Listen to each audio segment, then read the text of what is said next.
हाथ ऊपर करो, तुम गिरफ्तार हो। मैंने इलीगल फ्रॉड करके 5 करोड़ रुपए की ठगी की थी। फंड्स ट्रांसफर करते समय मुझे पुलिस वालों ने मौके पर ही पकड़ लिया। लेकिन पूछताछ के दौरान मैंने अचानक मुंह खोला और क्राइम ब्रांच के बड़े साहब से पूछा, सर आप मुझे 2 करोड़ रुपए की फ्रॉड के मामले में आरोप लगा रहे हो और केस का टाइम बताया जा रहा है कल रात 8 बजे। पुलिस वाला बेचैनी से हाथ हिलाया। अब सबूत साफ थे, वो मेरे साथ ज्यादा बात नहीं करना चाहता था। अगले ही पल मैं जोर जोर से हंसने लगा। मेरी आंख पुलिस ऑफिसर पर जमी हुई थी। मुझे याद है, कल रात 8 बजे से 9 बजे तक मैं थाने के बाहर शेयर्ड बाइक्स को ईंट से तोड़ रहा था। फिर मुझे कहां से क्राइम करने का टाइम मिला? ये बात सुनते ही पूछताछ का कमरा पूरी तरह सन्नाटे में डूब गया। सब एक दूसरे को देखने लगे। वे सिर्फ फ्रॉड के पर ध्यान दे रहे थे, लेकिन मेरे इस पिछले वाले मामले को पूरी तरह अनदेखा कर दिया था। पुलिस वाले ने मुझे फिर से हथकड़ी लगाई और हिरासत की कोठरी में बंद कर दिया। लेकिन मैं घबराया नहीं, बल्कि और जोर से हंसने लगा। पिछले जन्म में मेरी गर्लफ्रेंड लिू रुयान और मेरे रूममेट चू शेंग ने पूरे कॉलेज में हंगामा मचाने वाला फ्रॉड केस किया था। लेकिन उन्होंने मेरी सीधे साधे स्वभाव का फायदा उठाया और मेरे इलेक्ट्रॉनिक सिग्नेचर तथा फिंगरप्रिंट ले लिए थे। आज मैं सबको एक मजेदार स्टंट दिखाने वाला हूँ, ईंट से शेयर्ड बाइक तोड़ना। मैंने ईंट उठाई और एक के बाद एक साफ सुथरी लाइन में खड़ी शेयर्ड बाइक्स पर बिना सोचे समझे मारना शुरू कर दिया। एक्शन बहुत तेज और शानदार था। लाइव चैट तुरंत फट पड़ा। ये ब्लॉगर पागल हो गया है, जल्दी पुलिस को बुलाओ, इसकी पहचान लीक कर दो, इसका पता नाम सब एक्सपोज कर दो। ये सब देखकर मैं हंस पड़ा और ज्यादा जोर से बाइक्स तोड़ने लगा। यही तो मेरा असली मकसद था। जब मैं 5वीं बाइक तोड़ रहा था, तभी कान में पुलिस की सायरन की आवाज आने लगी। मैंने तुरंत ईंट फेंक दी और लाइव स्ट्रीम की तरफ मिडिल फिंगर दिखाते हुए बोला, याद रखना ये टाइम 30 अक्टूबर 2030 रात 8 बजे शार्प। मैं शेंगलिन यहाँ क्राइम कर रहा हूँ। 3 पुलिस वाले दौड़ कर आए। सबसे आगे वाला मेरे फोन को छीनने की कोशिश कर रहा था। मैंने सहयोग करते हुए दोनों हाथ ऊपर उठाए और जोर से चिल्लाया, मैं एक बेवकूफ हूँ। पुलिस वाले एकदम हैरान हो गए। उन्हें लगा मैं किसी सदमे में हूँ। एक पल के लिए कोई आगे नहीं बढ़ा। जब मैंने उनकी हिचकिचाहट देखी तो मैं और नहीं रुक सका। मैंने फिर से ईंट उठाई और बाइक पर जोर से मार दी। अगर तुम लोग नहीं पकड़ रहे हो तो मैं कंटिन्यू तोड़ता हूँ। तुम शांत हो जाओ, ठंडे दिमाग से सोचो। यंग पुलिस वाला आगे बढ़ा और मेरे हाथ से ईंट छीन ली। लेकिन मैंने उसके हाथ से छूटकर पुलिस कार की तरफ भागा और बिना सोचे समझे बैक सीट में घुस गया। पुलिस वाले एक दूसरे को देखने लगे। वे पहली बार इतना सहयोग करने वाला अपराधी देख रहे थे। पूछताछ के कमरे में मेरी रवैया बहुत घमंडी थी। मैंने जानबूझकर संपत्ति को नुकसान पहुंचाने की बात ओपनली मान ली, मुआवजा देने से मना कर दिया और सख्ती से हिरासत की मांग की। मिडिल एज पुलिस वाला मुझे समझाने की कोशिश कर रहा था, लेकिन मैंने सडनली जियान गरना ने सुरयांग गारन से कुदरती का इस्तेमाल कर दिया। कंपनी की संपत्ति को जानबूझकर नुकसान पहुंचाने पर 5 दिन से 10 दिन तक हिरासत। तुम कानून पढ़े हो क्या? मैंने सिर्फ सिर हिलाया और कुछ नहीं बोला। इस दौरान मेरे मम्मी पापा का फोन आया, लेकिन मैंने सीधे काट दिया। पुलिस ने मजबूर होकर प्रक्रिया पूरी की और मुझे हिरासत की कोठरी में भेज दिया। मैं दीवार से टेक लगाकर बैठ गया, आंखें बंद की और पिछले जन्म की घटनाओं को दिमाग में घुमाने लगा। पिछले जन्म में इसी समय लिू रुयान और चू शंग कॉलेज के कंप्यूटर रूम में आखिरी स्टेप ऑफ फंड ट्रांसफर पूरा कर रहे थे। उन्होंने मेरी स्टूडेंट कार्ड से दरवाजा खोला, मेरे फिंगरप्रिंट से कंप्यूटर अनलॉक किया और पहले से रिकॉर्डेड आवाज से ट्रांसफर कर दिया। सारे सबूत मेरी तरफ इशारा कर रहे थे कि मैं मौके पर था। लेकिन इस जन्म में मैं थाने की हिरासत कोठरी में हूँ, सरकारी एजेंसी द्वारा दिया गया पक्का एलिबाई। इसे कौन उलट सकता है?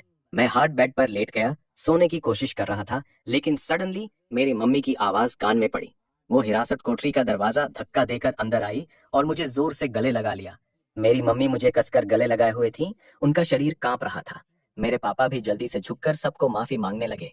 पुलिस साहब सॉरी, ये बच्चा कुछ सदमे में है, हम सारे नुकसान की भरपाई कर देंगे। मैं उनके निराश चेहरों को देख रहा था। दिल में एक अजीब सी खटास महसूस हो रही थी। पिछले जन्म में ठीक इसी वजह से वे सबके सामने सिर नहीं उठा पाए थे। पापा ने घर बेचकर मेरे लिए वकील रखा, मम्मी रोज रोती रहीं और आखिरकार मैं जेल से बाहर आने से पहले वो दुख से मर गईं। मेरी आंखें मजबूत हो गईं। इस बार मुझे यही रहना है, वरना पिछले जन्म की दुर्घटना दोहरा जाएगी।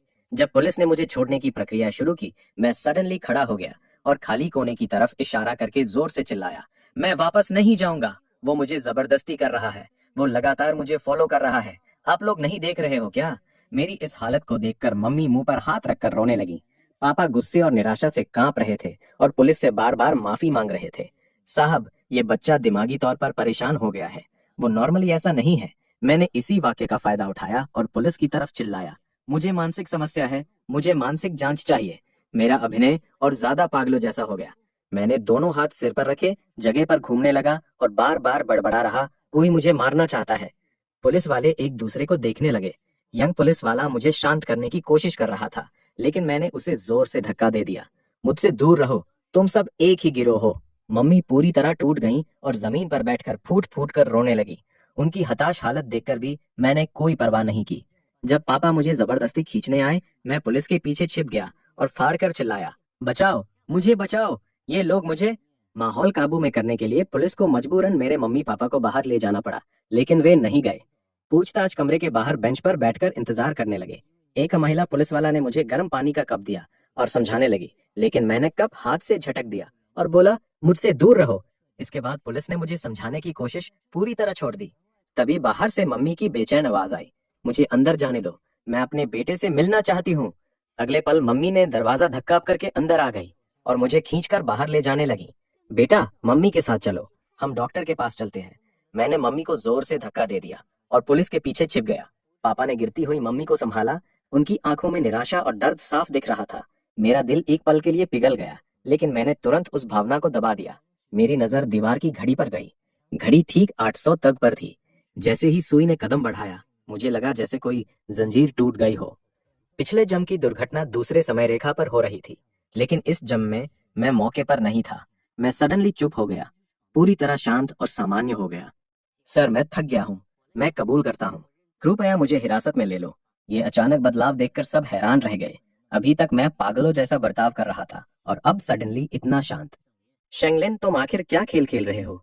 मैंने कुछ नहीं कहा, खुद कुर्सी पर बैठ गया। पुलिस वाले एक दूसरे को देखने लगे। आखिरकार उन्होंने मुझे हिरासत में लेने का फैसला कर लिया। हिरासत कोठरी बहुत छोटी थी, सिर्फ एक सख्त बेड और एक टॉयलेट। मैं शांत होकर बेड पर लेट गया और शाम की न्यूज सुनने लगा। आज फेथ टेक्नोलॉजी कंपनी के शेयर में असामान्य उतार चढ़ाव देखा गया है। संबंधित विभागों ने जांच शुरू कर दी है। मेरी आंख से एक आंसू गिर गया। दूसरे दिन सुबह थाने के गेट पर बहुत सारी अनजान गाड़ियां खड़ी थीं। मुझे पूछताछ कमरे से बाहर खींचकर लाया गया। सामने अनजान चेहरे थे। एक व्यक्ति जिसके बैज पर एडमिनिस्ट्रेटिव कैप्टन लिखा था मेरे सामने आया। शेंगलिन, कल रात 8 बजे फेथ कंपनी से इलीगल तरीके से 5 करोड़ रुपए ट्रांसफर कर दिए गए। मैंने शांत मुस्कान के साथ उसकी तरफ देखा और बोला, 5 करोड़? सर, आप क्या कह रहे हैं? मुझे कुछ समझ नहीं आ रहा। बड़े साहब ने गुस्से में एक मोटी फाइल मेरे सामने पटक दी। फाइल में मेरे सारे ट्रांसफर ऑपरेशन थे। सब मेरे पर्सनल ऑथेंटिकेशन की और इलेक्ट्रॉनिक सिग्नेचर से किए गए थे।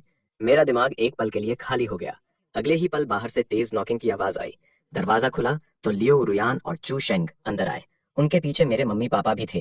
अंकल, आंटी, मैं नहीं कहना चाहता था, लेकिन शेंगलिन हाल में ऑनलाइन जुआ खेलने का आदी हो गया है। कल रात उसने मेरा कंप्यूटर चुरा लिया। मुझे शक है उसके बाद अधूरी रह गई। मम्मी ने बीच में टोक दिया। मम्मी को पूरा यकीन था कि मैं ऐसा कुछ नहीं कर सकता, लेकिन लियो रुयान ने तुरंत एक रिकॉर्डिंग प्ले कर दी। उसमें मेरी ही आवाज थी, बहुत उत्तेजित और नशे में लग रही थी। मुझे एक बड़ी रकम चाहिए। इस एक सौदे के बाद मुझे किसी से भी डरने की जरूरत नहीं पड़ेगी। मेरा दिल जोरों से धड़कने लगा। मुझे समझ नहीं आ रहा था कि ये रिकॉर्डिंग कब की है। मम्मी पापा का चेहरा तुरंत पीला पड़ गया। इसके बाद चू शेंग ने भी अपना फोन निकाला। उसमें मेरे और उसके बीच फेथ कंपनी के इंटरनल फाइनेंस सिस्टम के बारे में चैट रिकॉर्ड थे। उसने आगे कहा, मैंने उसके बेड के नीचे एक यूएसबी पेन ड्राइव भी मिला है। इसमें बहुत सारे ओवरसीज बैंक अकाउंट के ओपनिंग रिकॉर्ड्स है। पुलिस वाले ने यूएसबी ले लिया, कंप्यूटर में लगाया। स्क्रीन पर मेरे समझ से बाहर कोड और बैंक डॉक्यूमेंट्स दिखने लगे। शेंगलिन, तुम आखिर करना क्या चाहते थे? घर वालों से क्यों नहीं बताया?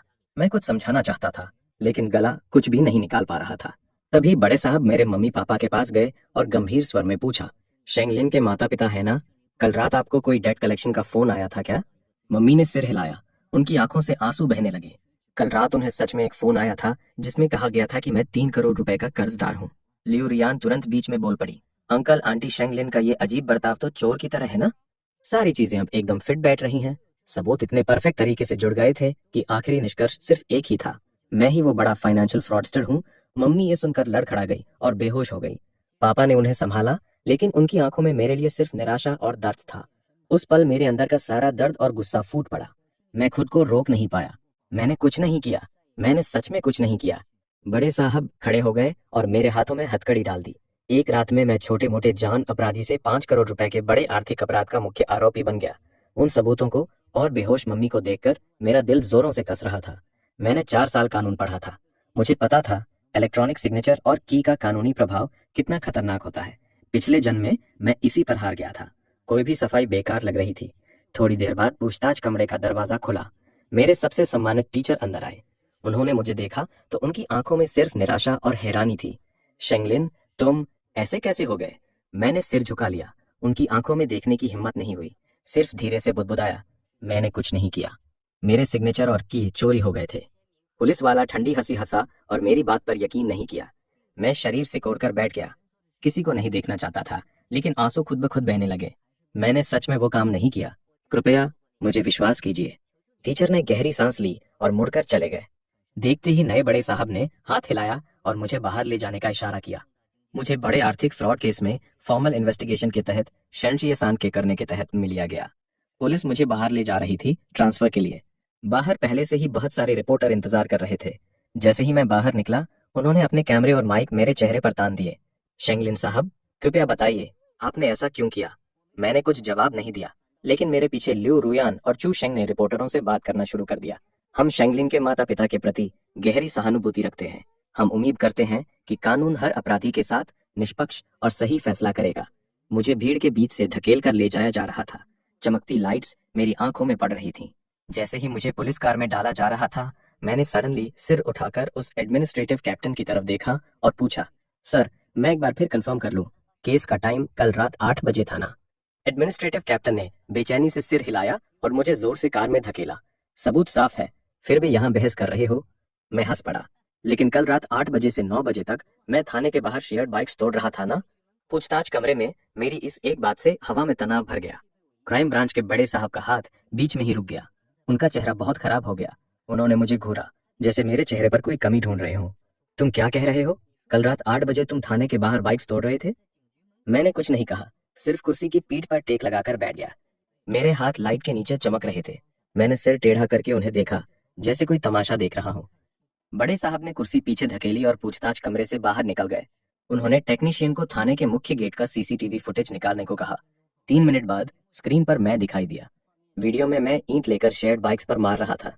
वीडियो के नीचे राइट कॉर्नर में टाइम स्टैम्प साफ दिख रहा था, और वीडियो के नीचे टाइम स्टैम्प साफ दिख रहा था 20 इस तक। वही वो 5 करोड़ की ट्रांसफर 20:07 पर हुई थी। उस वक्त मैं 3 पुलिस वालों के बीच में दबा हुआ स्टेशन के अंदर ले जाया जा रहा था। ये कैसे हो सकता है? अगर तुम नहीं थे तो इलेक्ट्रॉनिक सिग्नेचर और की का क्या मामला है? कप्तान वापस पूछताछ कमरे में आए और फाइलें पलटने लगे। उन्होंने मॉनिटरिंग और सिग्नेचर दोनों को बार बार देखा। उनका पूरा लॉजिक टूट चुका था। एक ऐसा शख्स जो स्टेशन के बाहर पकड़ा जा रहा हो, वो उसी वक्त कंप्यूटर से ट्रांसफर कैसे कर सकता था? बाहर गलियारे में लिu रुयान और चू शेंग मेरे पापा को तसल्ली दे रहे थे। चू शेंग की आंखों में आंसू थे, लेकिन अंदर से वो हंस रहा था। उसे लग रहा था कि इस बार भी मैं उनका स्केपगोट बन जाऊंगा। अंकल, ज्यादा परेशान न हो। शेंगलिन जुए की वेबसाइट में फंस गया था, शायद मजबूरी में किया होगा। पापा सिर झुकाए चुपचाप खड़े थे। उनकी आंखों में सिर्फ निराशा थी। चू शेंग बगल में सिर हिला रहा था, अच्छा इंसान बनने की कोशिश कर रहा था। तभी पूछताछ कमरे का दरवाजा जोर से खुला। कप्तान की नजर सीधे लिu रुयान और चू शेंग पर पड़ी। दोनों के चेहरे पर हवाइयां उड़ गईं। लिu रुयान के रोने की आवाज गले में ही अटक गई। मैं छाया में बैठा सब देख रहा था।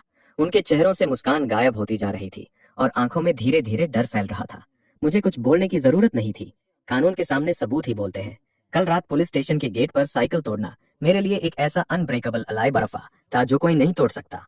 कप्तान उनके पास पहुंचे और ठंडे स्वर में बोले, दोनों को अंदर ले आओ, पूछताछ में सहयोग करें।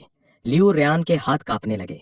ऑफिसर, मैं लॉ की स्टूडेंट हूँ। इलेक्ट्रॉनिक सिग्नेचर और की, अगर कोई 4 काम को मेरे यू डिस्क और फिंगरप्रिंट तक पहुंच जाए तो कोई भी ऑपरेट कर सकता है। कप्तान ने भौहें सिकोड़ी। उन्हें अब लगने लगा था कि मामला उतना सीधा नहीं है। उन्होंने वॉकी टॉकी पर तकनीकी टीम को बुलाया और कहा कि उस 5 करोड़ की रकम का अंतिम गंतव्य ट्रेस करें। सर, बेहतर होगा कि कल रात 8 बजे मेरे हॉस्टल के नीचे लगे सीसीटीवी चेक करें। देखिए उस समय कौन मशीन रूम में घुसा था। कैप्टन ने मेरी तरफ एक नजर डाली और फिर मुड़कर आदेश दे दिया। पूछताछ का माहौल एकदम सन्नाटे में डूब गया। मैं दीवार पर लगी घड़ी की तरफ देखकर मन ही मन समय गिन रहा था।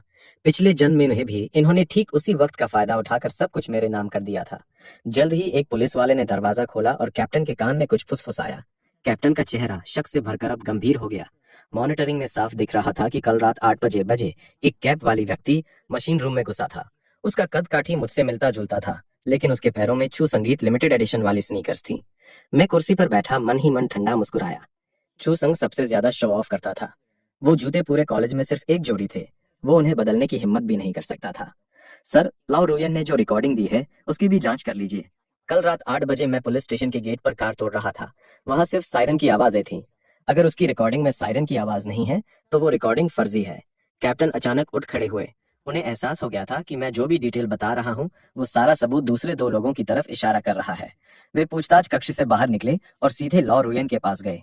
लॉ रुयन उस वक्त कॉरिडोर में बैठी थी। चेहरा फीका पड़ा हुआ था और लगातार उंगलियां मरोड़ रही थी। कैप्टन उनके सामने आकर खड़े हो गए। लॉ रुयन कुछ बोली नहीं, बस उन्हें घूरती रही।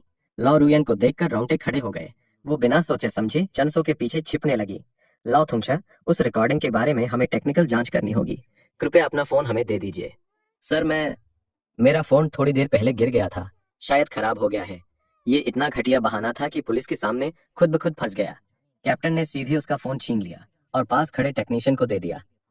चू सेंग भागने की कोशिश करने लगा, लेकिन दो जवान पुलिस वालों ने उसे रोक लिया। वो हिम्मत जुटाकर बोलने लगा, सर, हम तो गवाही देने आए थे। सेंग लिन ने गलत काम किया है, आप उसे पकड़िए। हमें क्यों रोक रहे हैं? कैप्टन ने उनकी बात अनसुनी कर दी और ऑब्जर्वेशन रूम का दरवाजा खोल दिया। मुझे भी बाहर निकाल लिया गया। मैं उनके सामने आ गया। लाओ रुयन की तरफ देखकर मैंने एक चमकदार मुस्कान दी। लाओ रुयन, कल रात 8 बजे तुमने कहा था कि तुम डॉर्मेट्री में सो रही थीं। फिर चौ शहन स्नीकर्स मशीन रूम में कैसे पहुंच गईं? लाओ रुयन का चेहरा एकदम सफेद पड़ गया। वो घबराकर चौ शहन की तरफ देखने लगी।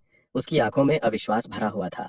उसे यकीन नहीं हो रहा था कि चौ शहन ने इतना बड़ा सबूत छोड़ दिया। तभी टेक्नीशियन दौड़ता हुआ टैबलेट लेकर आया और तेज आवाज में बोला। उसने कैप्टन को बताया कि रिकॉर्डिंग में काट छांट की गई है और बैकग्राउंड में पुलिस स्टेशन के किसी भी नॉइस की आवाज नहीं है। सबसे बड़ी बात यह थी कि वो 5 करोड़ की रकम विदेशी अकाउंट से घूमकर आखिरकार चौ शहन नाम पर ट्रांसफर होने की कोशिश कर रही थी। चौ शहन, लाओ रुयन, अब तुम दोनों बताओ कि ये सारा पैसा तुम्हारे अकाउंट में क्यों जा रहा था? चौ शहन के पैरों में जैसे जान ही नहीं रही। वो लगभग घुटनों के बल बैठने वाला था। उसने मेरी तरफ देखा। उसकी आंखों में सिर्फ नफरत और जहर भरा हुआ था। लाओ रुयन पहले ही कांप रही थी। आंखों से आंसू लगातार बह रहे थे। मेरे मम्मी पापा दूर खड़े थे और इस पूरे सीन को देखकर एकदम स्तब्ध रह गए थे। उन्हें अब समझ आ गया था कि उनका बेटा किसी की साजिश का शिकार बना था। पूरी तरह उनकी हिम्मत तोड़ने के लिए कैप्टन ने फैसला किया कि दोनों को अलग अलग पूछताछ की जाएगी। मुझे बगल वाले कमरे में ले जाया गया, जहां से मैं एक तरफा शीशे के जरिए सब कुछ देख रहा था। लाओ रुयन सबसे पहले टूट गई। ऐसी लड़कियां सिर्फ सुख बांट सकती हैं, मुसीबत बांटना उनके बस की बात नहीं होती। जब पुलिस ने उसके सामने फंड्स का फ्लो चार्ट फेंका तो वो तुरंत चूशंग की तरफ इशारा करने लगी। सब चूशंग का किया धरा है। उसने मुझे कहा कि शंगलिन गरीब है, उसके साथ कोई फ्यूचर नहीं है। उसी ने मुझे सुझाया कि मैं शंगलिन का सिग्नेचर फर्जी बना लूं। दूसरे कमरे में बैठा चूशंग ये बातें सुन नहीं सकता था, लेकिन वो भी अब टिक नहीं पा रहा था। वो बार बार यही दोहरा रहा था कि वो सिर्फ मदद कर रहा था। असली प्लान लाओ रुयन का था।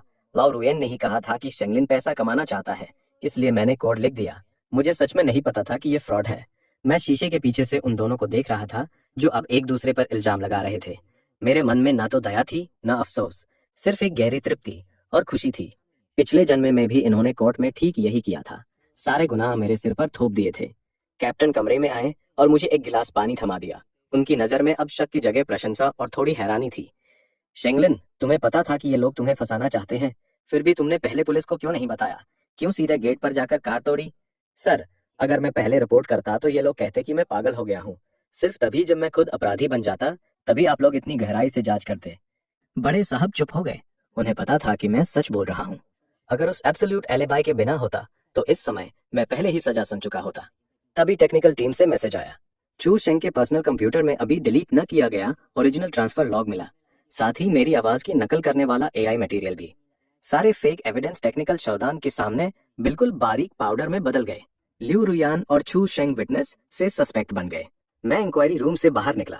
जैसे ही बाहर निकला, मम्मी मेरी तरफ दौड़ी और मुझे कसकर गले लगा लिया। वे इतनी जोर से रो रही थीं कि उनकी आवाज भी भारी हो गई थी। पापा पीछे खड़े थे।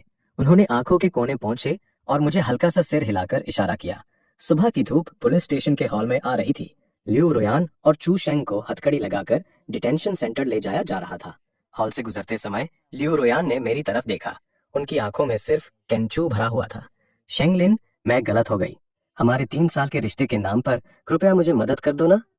मैंने मुड़कर भी नहीं देखा। 3 साल का रिश्ता? पिछले जन्म में जब उन्होंने मुझे मारने के लिए लोगों को भेजा था तब इस 3 साल का ख्याल नहीं आया था। चू शेंग का चेहरा पूरी तरह मुरझा गया था। उसे पता था कि 5 करोड़ का मामला काफी बड़ा है। वो जिंदगी भर अंदर रह सकता है। रिपोर्टर अभी भी नहीं गए थे। वे मूल रूप से एक हाई इंटेलिजेंस यूनिवर्सिटी स्टूडेंट के फ्रॉड केस की खबर का इंतजार कर रहे थे, लेकिन अब खबर बदल गई थी। जीनियस रिपोर्ट ने खुद को बचाते हुए फंसाने वालों को उल्टा फंसा दिया। शेंगलिन साहब, कृपया बताइए आपने उनकी साजिश कैसे पकड़ी?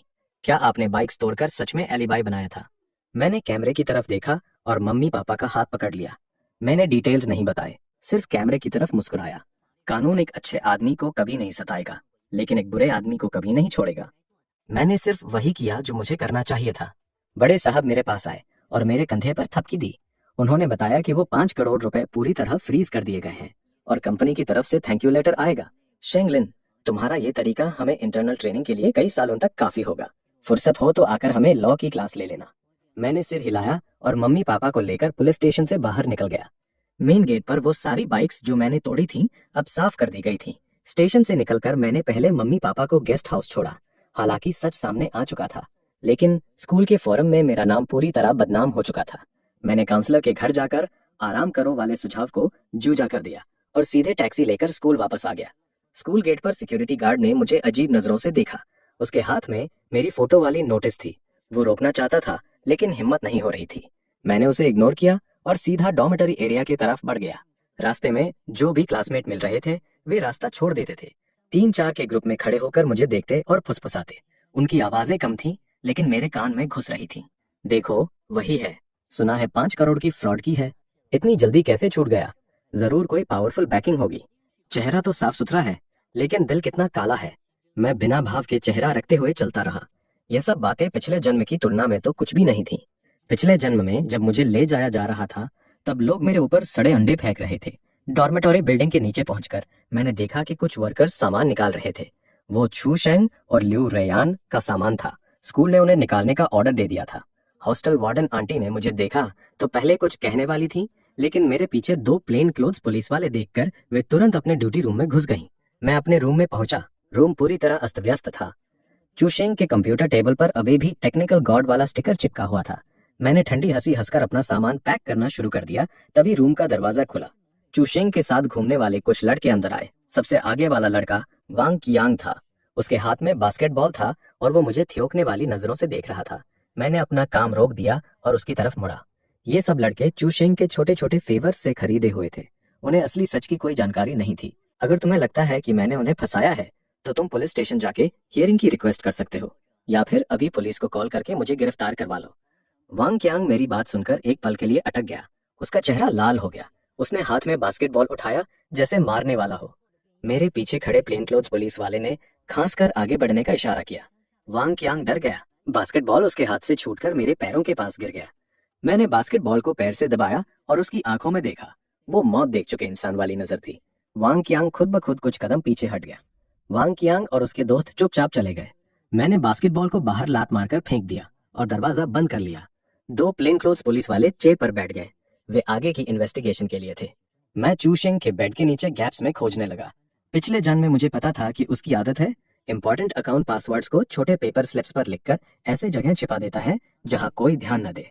सच में बेड हेड के पास वॉल के गैप में मुझे एक हार्ड चीज महसूस हुई। वो ब्लैक स्मॉल नोटबुक था जिसे टेप से चिपकाया गया था। मैं उसे खोलने ही वाला था कि रूम का दरवाजा जोर से खुल गया। इस बार अंदर आने वाले स्टूडेंट नहीं थे। कुछ ब्लैक सूट पहने, सनग्लासेस लगाए, मस्क्यूलर आदमी थे। सबसे आगे वाले की गर्दन पर एक नाइफ स्कार थी। बहुत खतरनाक लग रहा था। उसने पूरे रूम को स्कैन किया और आखिर में मेरे हाथ में पकड़े नोटबुक पर नजर टिका दी। तुम ही शेंग लिन हो? चू शेंग ने हमसे जो पैसे उधार लिए थे वो अब तुम्हें लौटाने हैं। मैंने नोटबुक को जेब में डाल लिया और खड़ा हो गया। मेरे पीछे दोनों प्लेन क्लोथ्स पुलिस वाले भी खड़े हो गए। उनका हाथ कमर की तरफ गया। चू शेंग ने तुमसे कितने रुपए उधार लिए थे? ज्यादा नहीं, सिर्फ 3 करोड़। उसने कहा था कि ये पैसे तुम जरूर दोगे क्योंकि तुमने अभी अभी बड़ा पैसा कमाया है। मेरा दिल धड़क उठा। लगता है चूशांग सिर्फ मुझे जेल भेजना नहीं चाहता था, उसने मेरे नाम पर बाहर हाई इंटरेस्ट लोन भी ले रखा था। चूशंग जानता था कि वो बच नहीं पाएगा, इसलिए उसने ये गैंग को मेरे पीछे लगा दिया। जब तक मैं सस्पिशन से मुक्त नहीं होता, ये कर्ज मेरे गले में फंसा रहेगा। ये कर्ज मुझे जिंदा नहीं छोड़ेगा। हम पुलिस हैं, अपना लोन का कॉन्ट्रैक्ट दिखाओ, वरना हम तुम्हें दंगा फसाद फैलाने के आरोप में गिरफ्तार कर लेंगे। तौबा वाले आदमी के चेहरे पर हल्का झटका सा लगा। उसे अंदाजा नहीं था कि कमरे में पुलिस वाले मौजूद हैं। उसने जोर से थूक कर मुझे घूरा और बोला, बच्चे, पुलिस तुम्हें एक वक्त तो बचा सकती है, लेकिन हमेशा नहीं, ये पैसा तुम्हें एक न एक दिन चुकाना ही पड़ेगा। वे लोग चले गए तो मैंने उस काले नोटबुक को फिर से निकाला। उसमें लिखी बातें पढ़कर मेरी रूह कांप गई। पता चला कि वो 5 करोड़ का फ्रॉड केस सिर्फ एक धोखा था। चू शिंग और लिू रुयान के पीछे एक बहुत बड़ा गिरोह था। वे छात्रों की पहचान का इस्तेमाल करके विदेशी ताकतों के लिए पैसे धोते थे, और मैं उनके चुने हुए आखिरी रास्ते का मुंह था। अगर कल मैंने वो साइकिल न तोड़ी होती तो शायद अब तक मैं किसी गली के कोने में बिना किसी वजह मरा पड़ा होता। उस वॉशिंग मनी गिरोह को पूरी तरह समझने के लिए मैं लाइब्रेरी पहुंच गया। वहां पूरे कैंपस का सबसे तेज इंटरनेट और कभा लीगल डेटाबेस था। दोनों पुलिस वाले मेरी सुरक्षा के लिए लगातार मेरे साथ थे। मैंने चू शेंग की नोटबुक को खोला और उसमें दिए कोड से एक छिपा हुआ वेब पेज खोला। वो एक एन्क्रिप्टेड चैट रूम था जिसमें सारी बातें कोड और टेक्निकल शब्दों में लिखी हुई थी। मैंने तेजी से कीबोर्ड पर टाइप करना शुरू कर दिया। पिछले जन्म में जेल में एक टेक्निकल कैदी से जो ट्रिक सीखी थी, उनका इस्तेमाल करते हुए मैं इन अकाउंट्स के लॉगिन लोकेशन ट्रैक करने लगा। स्क्रीन पर लाल बिंदु बार बार झपक रहे थे।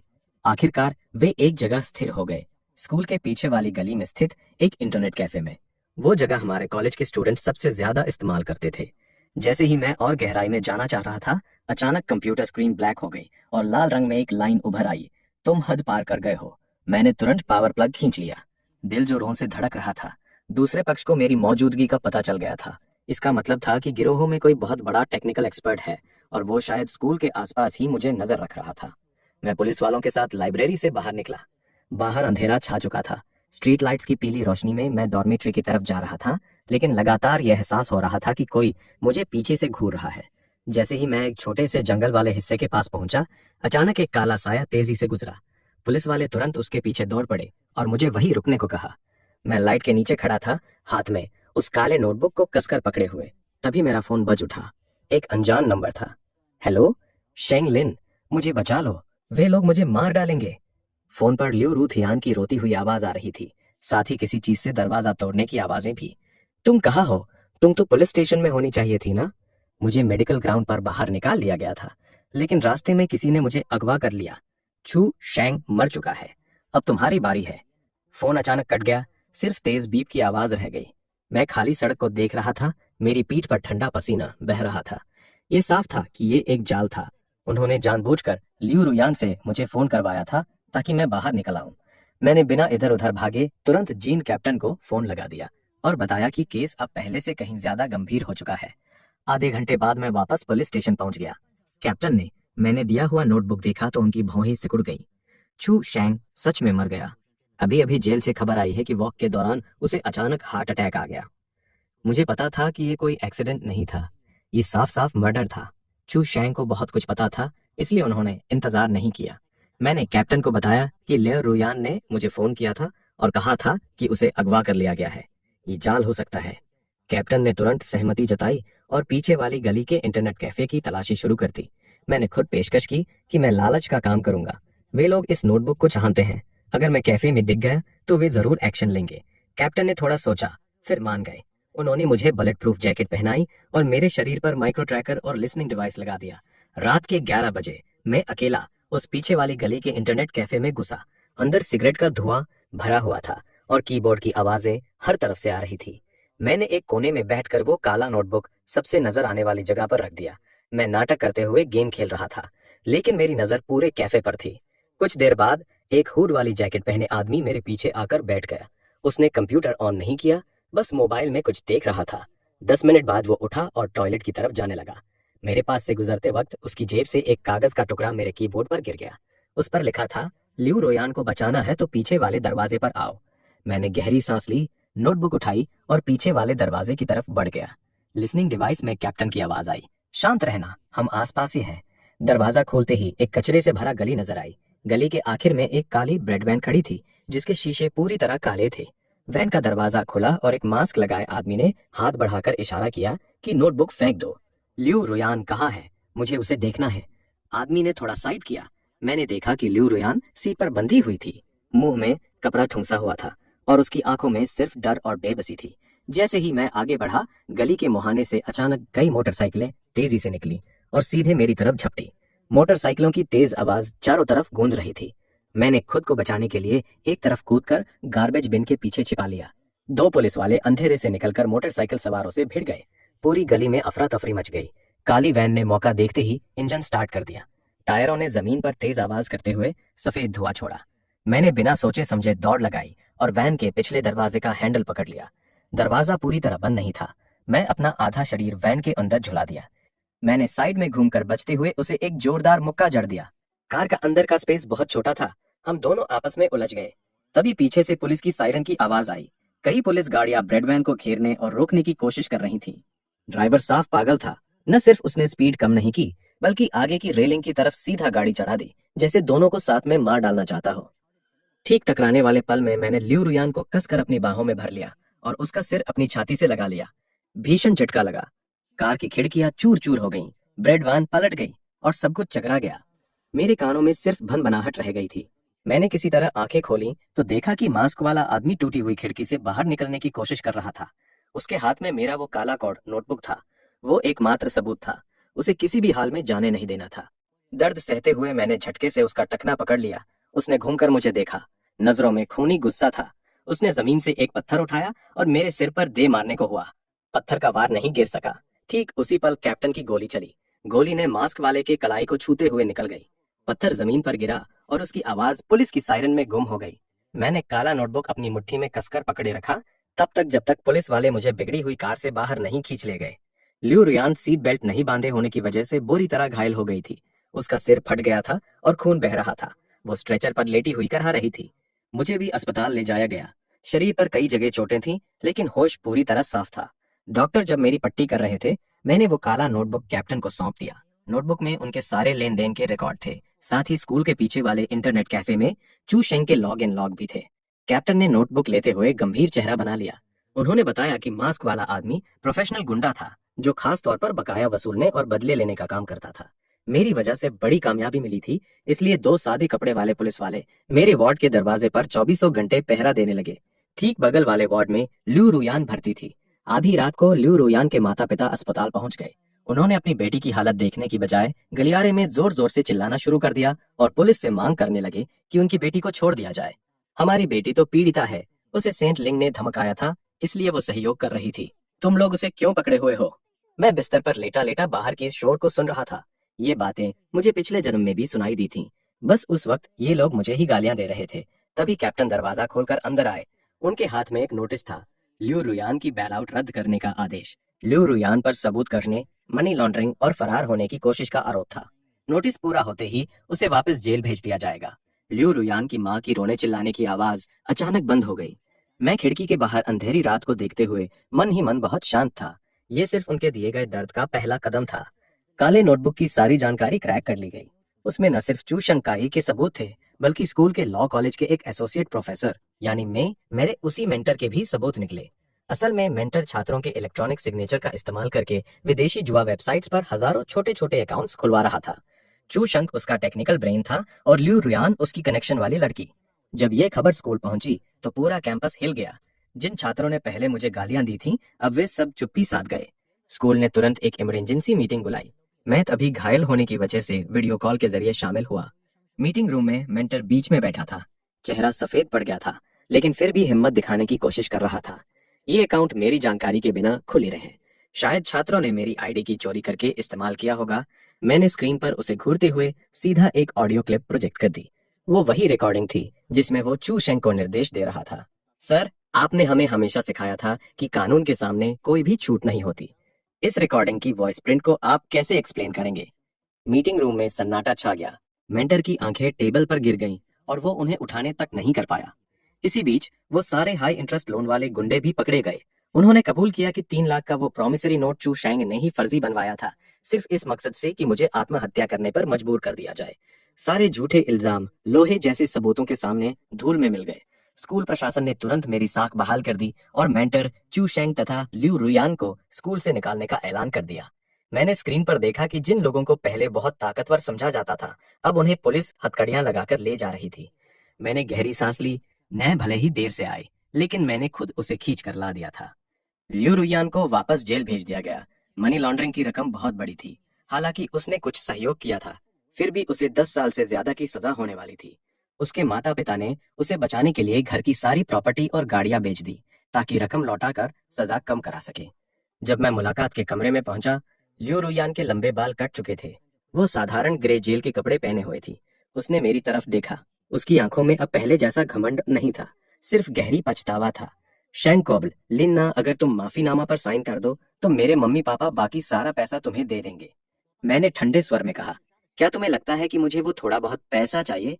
जब तुम लोगों ने मेरे मम्मी पापा को आत्महत्या करने पर मजबूर कर दिया था, तब तुम्हें पैसा देने का ख्याल क्यों नहीं आया? मैंने उसके सामने एक स्टैक सबूत रख दिए।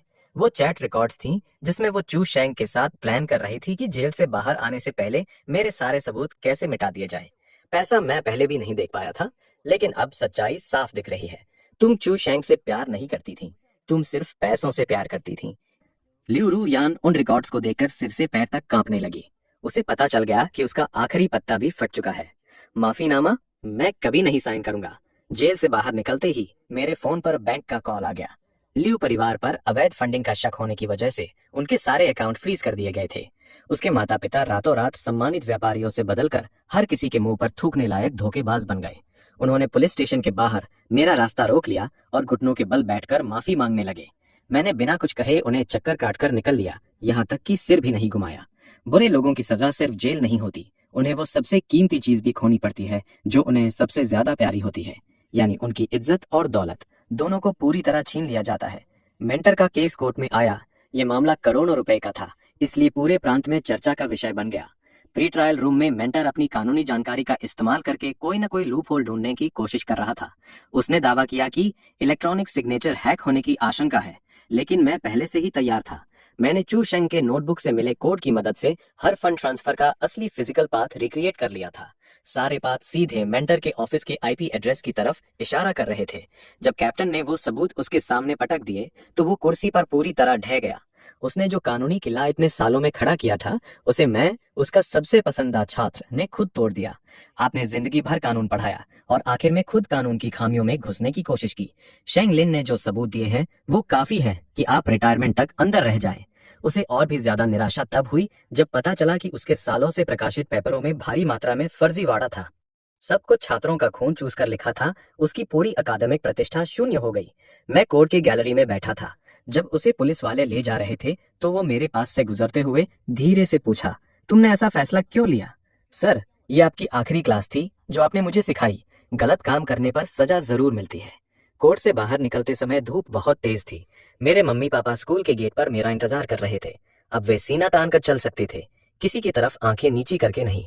मैंने वो काला नोटबुक पुलिस को सौंप दिया ताकि वो इसे नष्ट कर दे। उसका काम पूरा हो चुका था, लेकिन मुझे पता था कि असली मनी लॉन्ड्रिंग ऑर्गेनाइजेशन अभी पूरी तरह नहीं पकड़ा गया है। उन्होंने 5 करोड़ और एक पूरी लाइन खो दी थी। वे इतनी आसानी से चुप नहीं बैठने वाले थे। मेंटर और ल्यू रुयान जेल चले जाने के बाद स्कूल में शांति लौट आई, लेकिन मैं जानता था कि इस शांति के नीचे छुरा छिपा हुआ है। एक रात जब मैं लाइब्रेरी से निकला तो अचानक स्ट्रीट लाइट बंद हो गई और पूरी गली में अंधेरा छा गया। मुझे डेंजर का एहसास हुआ और मैंने तुरंत अपनी जेब में रखा अलार्म बटन दबा दिया जिसे कैप्टन ने स्पेशल तौर पर मुझे दिया था।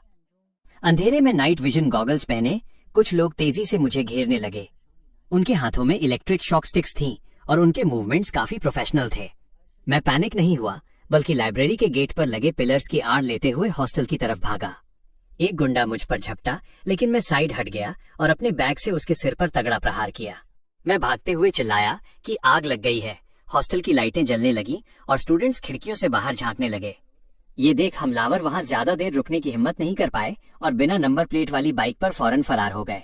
जब कैप्टन अपनी टीम के साथ पहुंचे तो उन्हें जमीन पर एक मेटल का बैज मिला जिस पर एक अजीब सा सिंबल बना था। ये उस इंटरनेशनल मनी लॉन्ड्रिंग ग्रुप का लोगो था। कैप्टन ने वार्न किया, शेंगलिन, तुम इस वक्त बहुत बड़े डेंजर में हो। अगर उन्हें यही चाहिए तो यही सही। मैंने उस बैज को देखते हुए मन ही मन एक प्लान बनाया। भागना कोई सोल्यूशन नहीं था। जब तक इस ऑर्गेनाइजेशन को जड़ से नहीं उखाड़ा जाता, मैं अपनी नई लाइफ शुरू नहीं कर सकता था। मैंने खुद को आखिरी चारे की तरह इस्तेमाल करने का रिस्क लिया ताकि उस बड़ी मछली को बाहर निकाला जा सके। वो अजीब सिंबल वाला बैज अब इस गेम का टर्निंग पॉइंट बन गया था। कैप्टन ने बताया कि इसका कनेक्शन डीप सी नाम के क्रॉस बॉर्डर सिंडिकेट से है। मैं अपनी डेस्क पर बैठा एक स्पेशल पेन ड्राइव से खेल रहा था। इसमें कोई सबूत नहीं था, बल्कि पुलिस द्वारा प्लांट किया गया एक ट्रैकिंग वायरस था। अगर उन्हें लगता है कि चू शेंग ने कोई बड़ा राज छोड़ा है तो मैं उन्हें वही लालच दूंगा। कैप्टन की आंखों में टेंशन थी। वो जानते थे कि एक बार ये खबर बाहर आते ही मैं पूरी तरह टारगेट बन जाऊंगा। शेंगलिन, एक बार फिर सोच लो, ये सिर्फ फंसाने की साजिश नहीं है, ये लोग सच में जान ले सकते हैं। मैंने सिर हिलाया। रीबर्थ के बाद मैंने अपनी जान की परवाह करना छोड़ दिया था। मैंने कैप्टन के सामने ही कॉलेज के एनोनिमस फोरम पर लॉगिन किया और एक पोस्ट डाली जिसका टाइटल था, चू शेंग की छोड़ी हुई चीज मेरे पास है, जिसे चाहिए आकर ले लो। पोस्ट होने के 10 मिनट के भीतर ही व्यूज हजारों में पहुंच गए। मुझे पता था कि अंधेरे में छिपी आंखें अब स्क्रीन को घूर रही होंगी। कैप्टन ने तुरंत ऑर्डर दिया कि टेक्निकल टीम मेरे फोन और सोशल मीडिया अकाउंट्स को 24/7 मॉनिटर करेगी। जो भी आईपी एड्रेस मुझसे कांटेक्ट करने की कोशिश करेगा उसे पल भर में ट्रैक कर लिया जाएगा। देर रात जब मैं पुलिस स्टेशन से बाहर निकला तो सड़कें एकदम खाली थीं। मैं महसूस कर सकता था कि अंधेरे में कोई हलचल है। वो किसी जहरीले सांप की तरह घूरने वाली फीलिंग पिछले जन्म में मरने से ठीक पहले के एहसास से भी ज्यादा स्ट्रांग थी। मैं अपने हॉस्टल के कमरे में गया और जानबूझकर खिड़की के पर्दे खुले रखे ताकि बाहर खड़े लोगों को साफ दिखे कि मैं कंप्यूटर पर किसी जरूरी काम में बिजी हूँ। रात के 2 बजे मेरी ईमेल आईडी पर एक नोटिफिकेशन चमका। इनबॉक्स में एक ऐसा मेल आया था जिसका कोई सेंडर एड्रेस नहीं था। उसमें लिखा था, कल दोपहर 3 बजे city centre library, top floor, coffee shop. दोपहर के ठीक 3 बजे मैं सिटी सेंटर लाइब्रेरी में था। यहाँ लोगों की काफी भीड़ थी। छिपने के लिए ये बेस्ट जगह थी, लेकिन कंट्रोल करने के लिए सबसे मुश्किल। मैं खिड़की के पास वाली सीट पर बैठा था। सामने एक आइस अमेरिकानो का कप रखा था जो अब तक ठंडा हो चुका था। टेबल पर वो पेन ड्राइव रखी थी जो धूप में मेटल की तरह चमक रही थी। कॉफी शॉप में एकदम सन्नाटा था, बस कभी कभी किताबों के पन्ने पलटने की आवाज आ रही थी। कैप्टन और कुछ सादे कपड़ों में पुलिस वाले आसपास फैले हुए थे। कोई स्टूडेंट बनकर किताब पढ़ रहा था तो कोई कोडिंग करते हुए एम्प्लॉय का नाटक कर रहा था। तभी डार्क ब्लू सूट पहने एक मिडिल एज आदमी मेरी तरफ आया। उसके हाथ में कानून की एक मोटी किताब थी। वो बड़े आराम से मेरे सामने बैठ गया। शेंगलिन, काफी नाम सुना है तुम्हारा। लॉ स्कूल के टॉपर हो। सच में हिम्मत की दाद देनी पड़ेगी। वो आदमी दिखने में बहुत sophisticated, relying on sophisticated appearances और एक कामयाब बिजनेसमैन जैसा लग रहा था, लेकिन उसके हाथ के अंगूठे के पास के निशान उसकी असलियत बता रहे थे। वो निशान लंबे समय तक बंदूक पकड़ने से पड़ते हैं। मैंने सीधे मुद्दे की बात की। चीज यही है, मुझे तुम्हारे बॉस से मिलना है। उस आदमी ने कॉफी का एक घूंट लिया और चारों तरफ नजरें घुमाई। वो साफ तौर पर चेक कर रहा था कि कहीं कोई जाल तो नहीं बिछा है। बॉस बहुत बिजी हैं। बस एक बार कंफर्म हो जाए कि ये पेन ड्राइव असली है तो पैसे तुम्हारे बताए हुए अकाउंट में आ जाएंगे। 3 करोड़ रुपए तुम्हारी बाकी की जिंदगी ऐशो आराम से काटने के लिए काफी है। मैंने सिर हिलाया और पेन ड्राइव को अपनी तरफ खींच लिया। मुझे पता था कि इस वक्त मैं जितना ज्यादा लालची दिखूंगा उनका भरोसा मुझ पर उतना ही बढ़ेगा। सिर्फ 3 करोड़? चू शेंग ने कहा था कि इसकी वैल्यू 500 करोड़ है और तुम मुझे चिल्लर देकर टरकाना चाहते हो? उस आदमी की आंखों में एक पल के लिए ठंडक सी आ गई। उसने अपना कप नीचे रखा, थोड़ा आगे झुका और धीमी आवाज में बोला, शेंगलिन, ज्यादा लालच ठीक नहीं है। पैसे खर्च करने के लिए जान भी तो बचनी चाहिए। तभी उसका फोन वाइब्रेट हुआ। उसने मैसेज देखा और उसके चेहरे के एक्सप्रेशन बदल गए। वो बिना पेन ड्राइव लिए खड़ा हो गया और एक विजिटिंग कार्ड मेरी तरफ बढ़ाया। आज रात 8 बजे इस एड्रेस पर आ जाना, बॉस खुद तुमसे मिलना चाहते हैं। कार्ड पर शहर के सबसे luxury private club cloud top club का एड्रेस था। यहाँ सिर्फ बड़े पॉलिटिशियंस और बिजनेसमैन ही आते थे। सिक्योरिटी इतनी टाइट थी कि एक मक्खी भी बिना परमिशन के अंदर नहीं जा सकती थी। 3 लेवल की सिक्योरिटी चेकिंग के बाद मुझे टॉप फ्लोर के एग्जीक्यूटिव लाउंज में ले जाया गया। वहां का डेकोरेशन बेहद आलीशान था और बड़ी बड़ी कांच की खिड़कियों से पूरे शहर का नाइट व्यू दिख रहा था। एक बुजुर्ग आदमी एक बड़े से लेदर सोफे पर पीठ घुमाकर बैठा था। उसके हाथ में सिगार था और हवा में धुआं तैर रहा था। वो मिडिल एज आदमी बड़ी इज्जत से एक तरफ खड़ा था। मैंने एक लंबी सांस ली और आगे बढ़ा। कैप्टन ने जो ईयरफोन मुझे दिया था उसमें से हल्की आवाज आई। उनकी टीम ने बिल्डिंग को नीचे से घेर लिया था। शेंगलिन, तुम्हें अंदाजा भी है कि तुमने हमारे कितने प्लान्स खराब किए हैं? 5 करोड़ तो बस एक छोटा सा हिस्सा था। वो बुजुर्ग आदमी मेरी तरफ मुड़ा और मैं दंग रह गया। वो हमारे कॉलेज का ऑनररी बोर्ड मेंबर था, एक ऐसा फिलैंथ्रोपिस्ट जो अक्सर लेक्चर्स में नैतिकता और कानून की बड़ी बड़ी बातें करता था। लिन वॉनसन। लिन सर, तो असली बड़ी मछली आप ही हैं। लिन वॉनसन मुस्कुराया। उसकी मुस्कुराहट बहुत दयालु थी, लेकिन रोंगटे खड़े कर देने वाली। उसने अपना हाथ आगे बढ़ाया और पेन ड्राइव मांगी। कानून सिर्फ ताकतवर लोगों का एक टूल है जिससे वे कमजोरों को कंट्रोल करते हैं। तुम समझदार हो, तुम्हें पता होना चाहिए कि किसका साथ देने में फायदा है। उसे देखकर मेरा खून खौल उठा। पिछले जन्म में मुझ जैसे मासूम को ऐसे ही ढोंगी लोगों ने नर्क में धकेला था। आपका साथ दूं ताकि चू शेंग की तरह जब मेरा काम खत्म हो जाए तो आप मुझे भी रास्ते से हटा दें। लिन वॉनसन की मुस्कुराहट गायब हो गई। उसने इशारा किया और साइड के दरवाजों से 4-5 ब्लैक सूट वाले बॉडीगार्ड्स ने मुझे घेर लिया। लगता है तुम प्यार से नहीं मानोगे, पेन ड्राइव ले लो और इसे खत्म कर दो। बॉडीगार्ड्स मेरी तरफ लपके। मैंने बिना डरे सामने रखी मार्बल की टेबल को पूरी ताकत से पलट दिया। एक जोरदार धमाका हुआ। यही मेरा सिग्नल था। हमला करो। टेबल गिरने की आवाज मिलते ही लाउंज के मजबूत कांच के शीशे टूटकर बिखर गए। कुछ कमांडो रस्सियों के सहारे नीचे आए और फायरिंग करके गेट पर खड़े बॉडीगार्ड्स को दबा दिया। कैप्टन अपनी टीम के साथ इमरजेंसी गेट से अंदर घुस आए। पूरा सीन अफरा तफरी में बदल गया। चीख पुकार और गोलियों की आवाजें गूंजने लगीं। कोई अपनी जगह से नहीं हिलेगा। पुलिस। लिन वॉनसन अब भी सोफे पर वैसे ही बैठा था। उसका चेहरा एकदम शांत था। उसने बड़ी तसल्ली से अपना सिगार बुझाया। ऑफिसर, मैं तो बस अपने स्टूडेंट के साथ दिल की बातें कर रहा था। ये बॉडीगार्ड्स प्राइवेट सिक्योरिटी हैं और इनके पेपर्स लीगल हैं। आप किस हक से यहाँ घुसे हैं? वो मिडिल एज आदमी भीड़ का फायदा उठाकर साइड डोर से भागने की कोशिश कर रहा था, लेकिन मैंने फुर्ती से उसे कंधे से टक्कर मारकर जमीन पर गिरा दिया।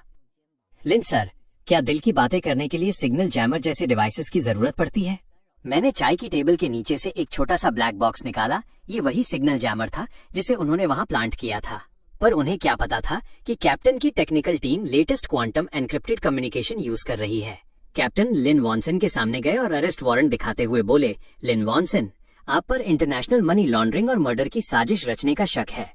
अब आपको हमारे साथ पुलिस स्टेशन चलना होगा। लिन वॉनसन खड़ा हुआ और बड़े इत्मीनान से अपने सूट का कॉलर ठीक किया।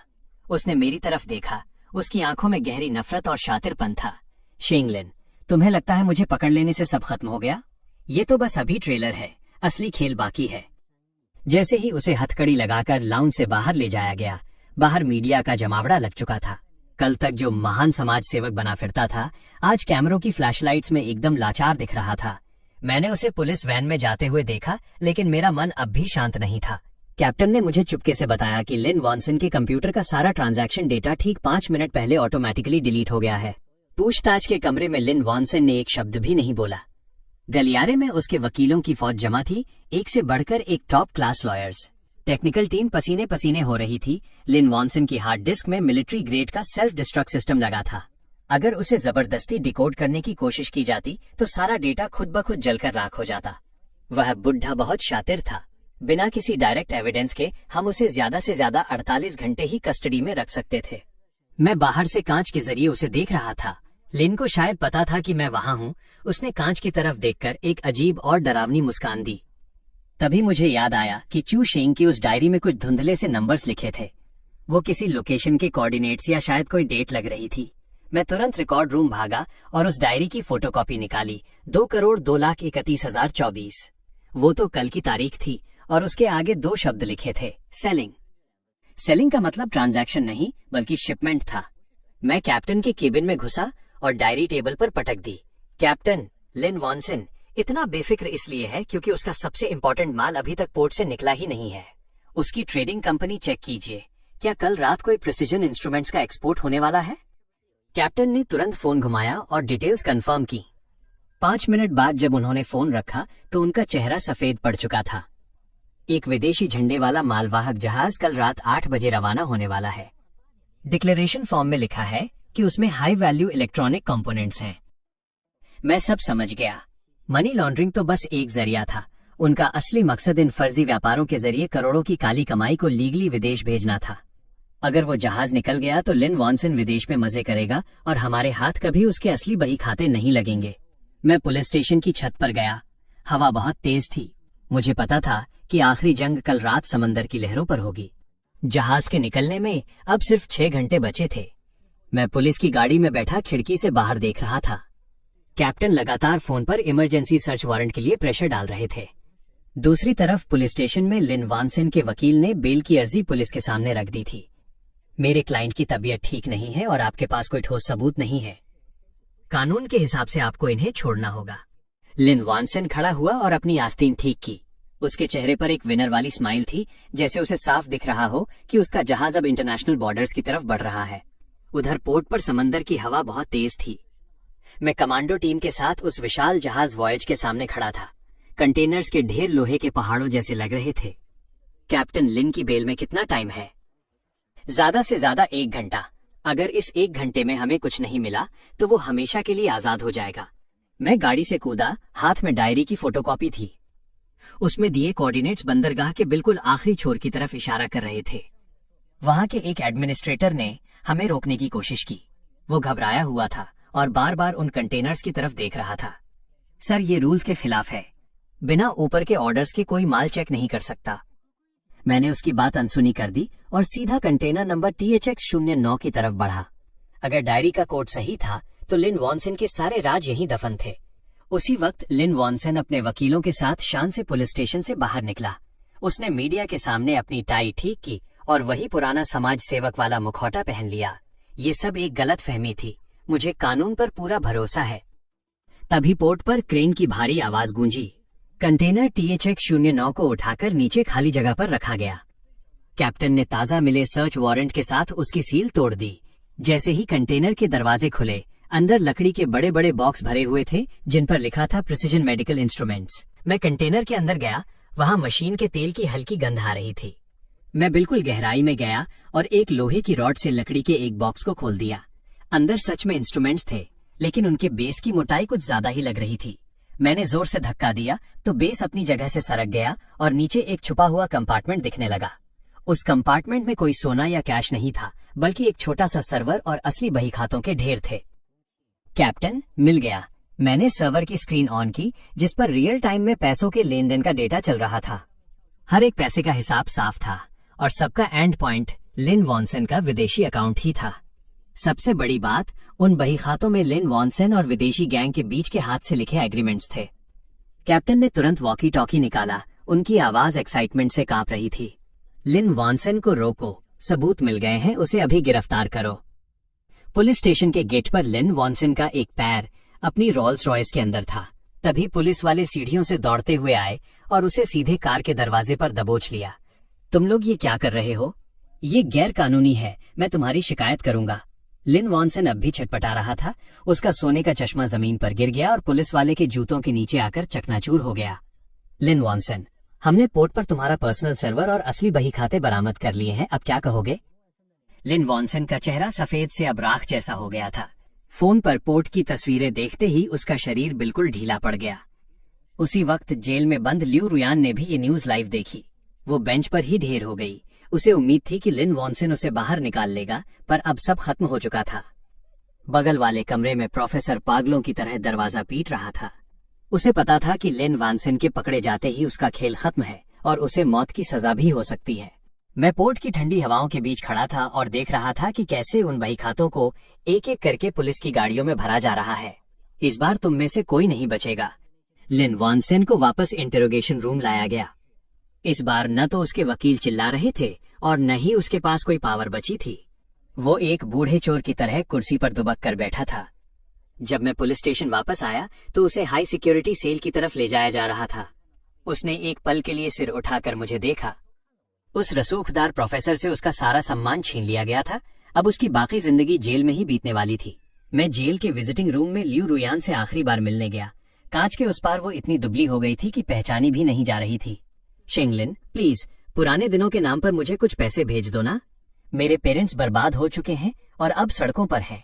मैंने उसे देखा पर मेरे दिल में कोई रहम नहीं था। ये रास्ता तुमने खुद चुना था। पिछले जन्म में जब तुमने मुझे मार डाला था तब क्या तुमने मेरे जीने के बारे में सोचा था? ल्यू रुयान सन्न रह गई। उसे समझ नहीं आ रहा था कि मैं किस पिछले जन्म की बात कर रहा हूँ। मैंने बिना कुछ कहे फोन काट दिया और वहां से उठ गया। जेल के गेट से बाहर निकलते ही मैंने देखा कि मम्मी पापा मेरा इंतजार कर रहे थे। उन्होंने एक नई कार खरीदी थी। भले ही वो बहुत महंगी नहीं थी, पर वो हमारे परिवार की नई शुरुआत का सिंबल थी। कॉलेज ने मेरा सम्मान वापस किया और मुझे आउटस्टैंडिंग एलुमनाई का अवार्ड दिया। मैंने वो सारी प्राइज मनी लॉ स्कूल के गरीब स्टूडेंट्स के लिए दान कर दी। लिन वॉनसन के गिरने से शहर का मनी लॉन्ड्रिंग नेटवर्क उखड़ गया था, पर उस विदेशी गैंग का सिंबल अब भी मेरे दिमाग में घूम रहा था। कैप्टन ने बताया कि लिन वॉनसन तो बस एक मोहरा था। असली मास्टरमाइंड ने अब उससे सारे रिश्ते तोड़ लिए हैं। जिंदगी वापस पटरी पर लौट रही थी। मैंने पोस्ट ग्रेजुएशन में एडमिशन ले लिया और अब मेरा दिन लाइब्रेरी और क्लास के बीच गुजरता था। पर मैंने जांच नहीं रोकी। मैंने लिन वॉनसन के सर्वर से मिले कोड का इस्तेमाल करके अपना खुद का एक मॉनिटरिंग प्रोग्राम बनाया। एक रात अचानक मेरे कंप्यूटर की स्क्रीन चमक उठी। मैप पर एक रेड डॉट तेजी से ब्लिंक कर रहा था। ये उसी डीप सी ऑर्गेनाइजेशन का बैकअप नोड था जिसका जिक्र लिन वॉनसन ने किया था। उसकी लोकेशन इसी शहर के दूसरे छोर पर थी। मुझे एहसास हुआ कि यह लड़ाई अभी खत्म नहीं हुई है। लिन वॉनसन तो गया, पर डीप सी अभी भी जिंदा था। मैंने अपना जैकेट उठाया और हॉस्टल से बाहर निकल गया। कैंपस के पीछे का पहाड़ एकदम शांत था, बस पत्तों की सरसराहट सुनाई दे रही थी। तभी पेड़ों की परछाई में एक साया नजर आया जो शायद काफी देर से मेरा इंतजार कर रहा था। शेंगलिन, तुम बहुत स्मार्ट हो, और स्मार्ट लोग अक्सर ज्यादा नहीं जीते। लिन वॉनसन इसका जीता जागता उदाहरण है। मैं रुक गया, मेरा हाथ चुपके से जेब में रखे अलार्म की तरफ गया। तुम कौन हो? मैं वो हूँ जो चू शेंग का हिसाब पूरा करने आया है। तुम्हें लगा कि बही खाते मिल गए तो तुम जीत गए? वो तो बस उतना था जितना हम तुम्हें दिखाना चाहते थे। उस साई ने अपनी जेब से बिल्कुल वैसा ही एक बैज निकाला और मेरे पैरों के पास फेंक दिया। उस बैज को देखकर मेरे दिल की धड़कन बढ़ गई। तो लिन वॉनसन का गिरना दरअसल इस ऑर्गेनाइजेशन की एक चाल थी ताकि वे अपने पुराने मोहरों को साफ कर सके, और अनजाने में मैं उनका मोहरा बन गया था। मैंने सिर उठाकर उस साई की तरफ देखा। मेरी आंखों में अब और भी ज्यादा जिद थी। अगर वो खेल खेलना चाहते हैं तो अब मैं उन्हें अंत तक ले जाऊंगा। बल्कि झुककर उस बैज को उठा लिया। ये लिन वॉनसन वाले बैज से कहीं ज्यादा भारी था और इसके पीछे एक छोटा सा नंबर लिखा था, 003। मैं तुरंत पुलिस स्टेशन गया और वो बैज कैप्टन को सौंप दिया। टेक्निकल टीम ने हाई पावर माइक्रोस्कोप से चेक किया तो पता चला कि उस नंबर के अंदर एक छोटा सा इलेक्ट्रॉनिक पुर्जा छुपा है। यह एक पैसिव लोकेटर था। जैसे ही आप इसे लेकर किसी खास इलाके में जाते, सामने वाले को सिग्नल मिल जाता।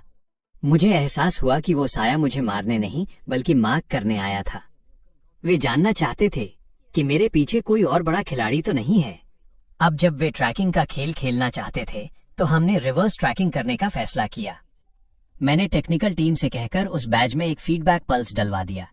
अब जैसे ही वे मेरी लोकेशन रीड करने की कोशिश करते, उनका खुद का टर्मिनल एड्रेस एक्सपोज हो जाता। अगले 3 दिन मैं बिल्कुल नॉर्मल रहा। क्लास गया, लाइब्रेरी गया, जैसे कुछ हुआ ही ना हो। पर इंटरनेट की दुनिया में कैप्टन और उनकी टीम उस पल्स सिग्नल का पीछा करते हुए शहर के अंडरग्राउंड नेटवर्क तक पहुंच गए। उम्मीद के मुताबिक सिग्नल बैकस्ट्रीट की एक प्राइवेट क्लब में बार बार ब्लिंक कर रहा था। ये वही जगह थी जहां लिन वॉनसन अक्सर जाता था। दिखाने के लिए ये एक वाइन सेलर था, पर असल में ये डीप सी का कोर सर्वर रूम था। कैप्टन, वे जाल में फंस गए हैं। मैं जानबूझकर वो बैज लेकर बैकस्ट्रीट की तरफ बढ़ा। स्क्रीन पर रेड डॉट करीब आता गया और आखिर में मेरी लोकेशन से मैच हो गया। मैं उस क्लब के गेट पर खड़ा था जिसके काले रंग के दरवाजे बंद थे। मुझे पता था कि असली मास्टरमाइंड इसी के अंदर है। मैंने दरवाजा धक्का देकर खोला। अंदर कोई नहीं था। हवा में इलेक्ट्रॉनिक डिवाइसेस के चलने की हल्की सी गंध आ रही थी। मैं सीढ़ियों से नीचे बेसमेंट की तरफ गया। मेरी जेब में रखा बैज हल्का गर्म होने लगा था। ये इस बात का साइन था कि वे पागलों की तरह मेरा सिग्नल रीड कर रहे हैं। जब मैंने बेसमेंट का आखिरी दरवाजा खोला तो सामने दीवारों पर सर्वर स्क्रीन्स की नीली रोशनी चमक रही थी। वो साया केबल्स के बीच मेरी तरफ पीठ करके बैठा था। शेंगलिन, तुम मेरी उम्मीद से कहीं ज्यादा निडर निकले। तुम्हें लगा कि पुलिस को साथ लाकर तुम इस जगह को तबाह कर दोगे? वो मुड़ा। उसके हाथ में एक रिमोट था। वो एक फिजिकल डिस्ट्रक्शन डिवाइस था। जैसे ही वो बटन दबता, मनी लॉन्ड्रिंग के सारे रिकॉर्ड्स जलकर राख हो जाते। तुम इसे दबा सकते हो, पर तुम्हें शायद ये नहीं पता कि इस कमरे का सारा डेटा 3 मिनट पहले ही मैंने पुलिस के क्लाउड सर्वर पर सिंक कर दिया है। वो साया दंग रह गया। उसने पागलों की तरह कीबोर्ड चलाया, पर उसे समझ आ गया कि सिस्टम अब उसके कंट्रोल से बाहर है। चू शेंग की डायरी में सिर्फ कोऑर्डिनेट्स नहीं थे, बल्कि तुम्हारे सिस्टम का बैकडोर एक्सेस भी था। मैंने आधा महीना सिर्फ इसी पल की तैयारी में बिताया था। वो साया गुस्से में दहाड़ा और अपनी कमर से चाकू निकालकर मुझ पर हमला किया। मैं फुर्ती से पीछे हटा और सर्वर रैक से टकरा गया। तभी बेसमेंट के वेंटिलेशन पाइप से टीयर गैस छोड़ दी गई। कैप्टन अपनी टीम के साथ ऊपर से कूदे और पलक झपकते ही उसे जमीन पर दबोच लिया। ही हिलना मत, तुम गिरफ्तार हो। मैंने उस साये का नकाब हटाया तो हैरान रह गया। वो हमारे कॉलेज का सिक्योरिटी डिपार्टमेंट का डिप्टी चीफ था। तो ये ऑर्गेनाइजेशन मेरे इतने करीब तक पहुंच चुकी थी। डिप्टी चीफ ने सब उगल दिया। वो देश के अंदर डीप सी का आखिरी हाई लेवल एजेंट था। उसकी गिरफ्तारी के साथ ही पूरे मनी लॉन्ड्रिंग नेटवर्क का ढांचा हमारे सामने आ गया। लिन वॉनसन फंड्स का इंतजाम करता था, जबकि ये डिप्टी चीफ फिजिकल सिक्योरिटी और सबूत मिटाने का काम देखता था। रही बात असली बड़ी मछली की, तो वो विदेश की एक इन्वेस्टमेंट कंपनी थी। शेंगलिन, उसने बताया है कि उस ग्रुप का आखिरी काला धन अभी भी देश से बाहर नहीं गया है, जो उनके भागने का खर्चा था। वो विदेश में ही है ना? मैंने डिप्टी चीफ के क्रेडेंशियल्स का इस्तेमाल करके उनके कोर सिस्टम में लॉगिन किया। स्क्रीन पर दिख रहा था कि लगभग 300 करोड़ की रकम को वाइट करने का आखिरी प्रोसेस चल रहा है। इस पैसे को हजारों छोटे अकाउंट्स में बांट दिया गया था और इसे वर्चुअल करेंसी प्लेटफॉर्म के जरिए बाहर भेजने की तैयारी थी। कैप्टन, मुझे बस 10 मिनट दीजिए। अगर मैं इनका की एक्सचेंज ब्लॉक कर सका तो ये पूरे 300 करोड़ जब्त हो जाएंगे। मैं कंप्यूटर के सामने बैठ गया। मेरी उंगलियां तेजी से चल रही थीं। ये सिर्फ इंसाफ की बात नहीं थी, बल्कि पिछले जन्म के उस शेंगलिन को इंसाफ दिलाने का मौका था। सामने वाले हैकर्स को पता चल गया कि कोई उन्हें ब्लॉक कर रहा है। उन्होंने जवाबी हमला शुरू किया। स्क्रीन पर कोड्स की लहरें उमड़ने लगी और मेरे माथे पर पसीना आ गया। 3 मिनट, 2 मिनट, और जैसे ही प्रोग्रेस बार 99% पर पहुंचा, उनका डिफेंस पूरी तरह ढह गया। कामयाब। सारे फंड्स फ्रीज हो गए। पुलिस स्टेशन के बाहर खुशी की लहर दौड़ गई। इन 300 करोड़ की बरामदगी का मतलब था कि डीप सी की जड़ें इस देश से पूरी तरह कट चुकी थीं। 3 महीने बाद शहर के इतिहास के सबसे बड़े मनी लॉन्ड्रिंग केस का फैसला सुनाया गया। लिन वॉनसन, सिक्योरिटी डिप्टी चीफ और प्रोफेसर जैसे मुख्य आरोपियों को उम्र कैद और मौत की सजा सस्पेंडेड सुनाई गई। लियू रुयान को अहम जानकारी देने की वजह से 12 साल की जेल हुई। मैं एक बार फिर जेल गया, इस बार केस को पूरी तरह क्लोज करने की कागजी कार्रवाई के लिए। वहां कॉरिडोर में मेरा सामना लियू रुयान से हुआ, जिसे मजदूरी के लिए ले जाया जा रहा था। वो मोटे कपड़ों की जेल यूनिफॉर्म में थी, बाल सूखे हुए और आंखें बिल्कुल खाली। मुझे देखते ही उसके होंठ हिले, जैसे वो कुछ कहना चाहती हो। अपनी सजा कम करवाने के लिए उसने मुझे शुक्रिया कहा, पर मैं उसे नजरअंदाज करते हुए वहां से निकल गया। मैं बस एक साधारण लॉ स्टूडेंट हूँ। मैंने वही किया जो मुझे करना चाहिए था। मेरे मम्मी पापा दूर से मुझे हाथ हिलाकर बुला रहे थे। वे अब पहले से कहीं ज्यादा जवान और खुश दिख रहे थे। उनके चेहरे पर अब उस पुराने डर या बेबसी का कोई नामो निशान नहीं था। मैं उनके पास गया और उन्हें कसकर गले लगा लिया। उस पल मुझे महसूस हुआ कि मैं सच में अब जी रहा हूँ। पिछले जन्म के वो डरावने सपने, वो बर्बरता और वो बेबसी की चीखें आखिरकार आज हमेशा के लिए दफन हो गईं। 1 साल बाद यूनिवर्सिटी के दीक्षांत समारोह, ग्रेजुएशन सेरेमनी में मैं उत्कृष्ट स्नातक, आउटस्टैंडिंग ग्रेजुएट के रूप में स्टेज पर खड़ा था। सामने हॉल में मेरे पेरेंट्स और पुलिस के वो कैप्टन बैठे थे जिन्होंने इस पूरी जंग में मेरा साथ दिया था। समारोह खत्म होने के बाद मैंने कई बड़ी और नामी लॉ फर्म्स के ऑफर्स ठुकरा दिए। मैंने फैसला किया कि मैं पुलिस सिस्टम के लीगल डिपार्टमेंट में शामिल होऊंगा। मैं अपनी पढ़ाई और ज्ञान का इस्तेमाल उन लोगों की हिफाजत के लिए करना चाहता था जो मेरे पिछले जन्म की तरह बेबस और लाचार होते हैं। शाम के वक्त मैं अकेला समंदर के किनारे गया। लहरें चट्टानों से टकरा रही थी और उनकी आवाज कानों में किसी सुकून भरे संगीत जैसी लग रही थी।